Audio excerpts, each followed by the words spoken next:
How do you think this will play with voters?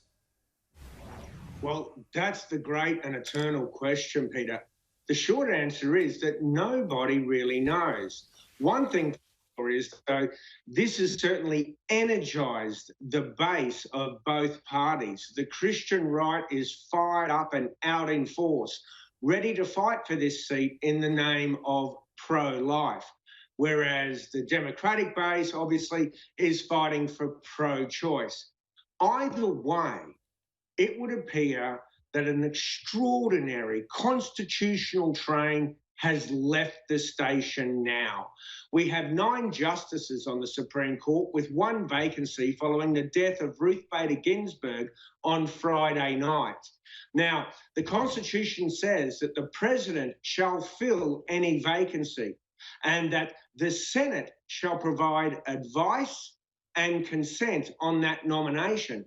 But the question is, do you do that in an election year when the people are yet to speak as to who they want to be president and what kind of a Senate they vote to have? Now, 4 years ago, the Republicans said, no, you cannot do it in an election year because President Barack Obama, a Democrat, was putting forward his nominee.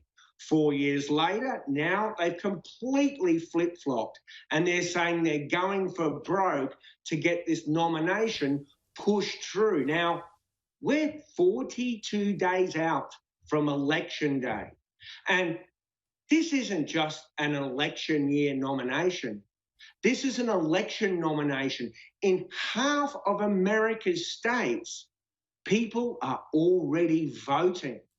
Now, whilst there's been 29 nominations filled during an election year, the only time in history when such a nomination, such a vacancy appeared on the Supreme Court was way back in 1864 under Abraham Lincoln.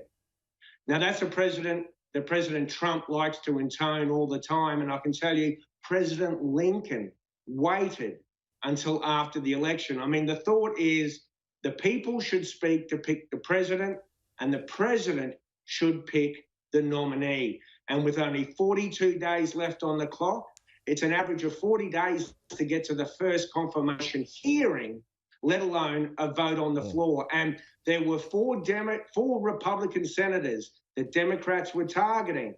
Well, 2 of them have said that they won't vote for this nomination. But as you say, Mitt Romney now says he's behind it. So it appears that there is nothing that can stop this nomination going forward. It's a true power play during the actual election. Just quickly, Michael, just some breaking news. Cindy McCain, I notice, has thrown her support behind Joe Biden.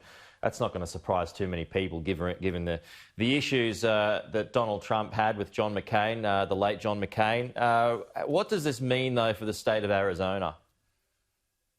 Well, look, Arizona is definitely in play, and John McCain was one of the most beloved sons. I mean, I personally adored John McCain. He was bipartisan. He frequently crossed the aisle. For goodness sakes, this man served his country as a fighter pilot, was shot down over North Vietnam, and was held as a prisoner of war for 5 years.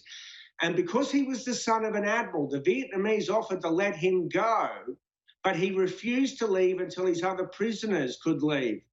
Now, President Trump has called John McCain a loser.